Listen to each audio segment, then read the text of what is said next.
Hello, my name is Kumud Gandhi. I'm the founder of the Cooking Academy, the cookery school based in Rickmansworth in Hertfordshire. Today I'm going to show you how to cook some of the things we teach here at the cookery school.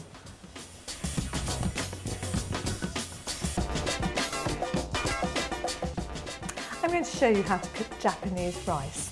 So Japanese rice is this short grain rice. Can also be used for making sushi rice.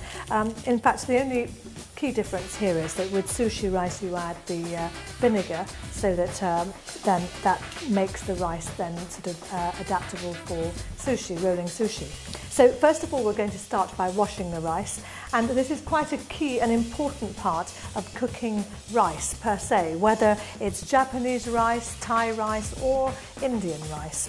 I'm going to start by adding some water to the bowl and actually just allowing the water to bathe the rice grains. So in this process what I'm looking to do is use warm water and just gently tease the starch out of the rice grain. By doing so I'm actually going to make the rice a little bit lighter in texture and also reduce the calories. Although that's not the reason for necessarily doing it, it will actually make the rice much easier to work with and also actually just less gloopy. Okay, so we've now washed the rice on a number of occasions.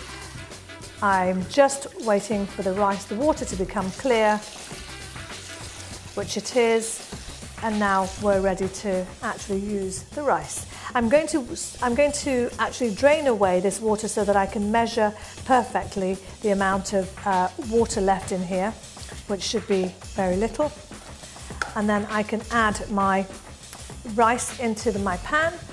Here we are. I'm just going to take this off the cooker, add in my rice, and then add the water to this.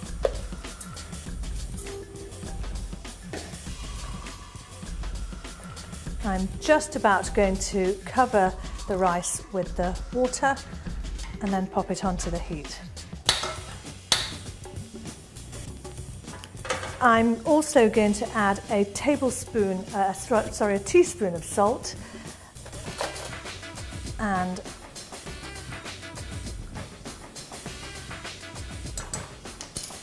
mix that around.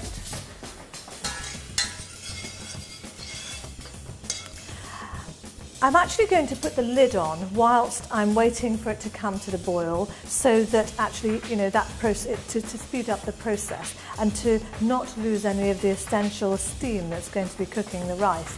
And then at this point I've got the heat on fairly high because I actually just want it to come to the boil as quickly as possible. Once it comes to the boil, I'm actually then going to turn the heat right down to the lowest point possible and then actually just allow it to simmer and steam, which should take about 10 minutes or so.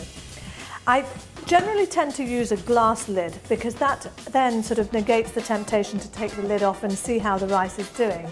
That steam that's accumulating is actually very important to cook the rice. So actually I'm just going to allow this to steam itself, come to the boil, and then we'll drop the heat. The rice has now come to the boil, so I'm now going to drop the heat right down to the lowest point, the lowest simmering point, so that the water will now just be absorbed up by the rice, and this process should take about 10 minutes. Okay, so let's have a look at the rice. It's been about 10 minutes.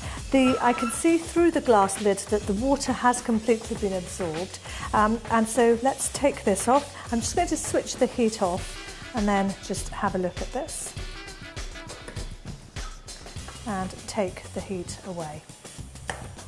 So there we are. We've got our perfectly absorbed rice, nothing stuck at the bottom, and that's just ready now to either serve straight off onto the plate, or we can decant it into a little serving vessel so that we can put it neatly onto the plate in a little stack.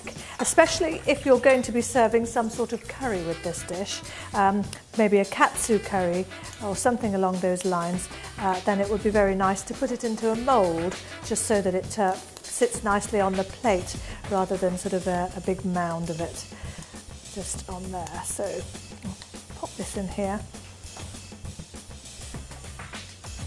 just allow that to sit on the plate. And then you could garnish this with a little bit of coriander to serve. And here we are, Japanese rice.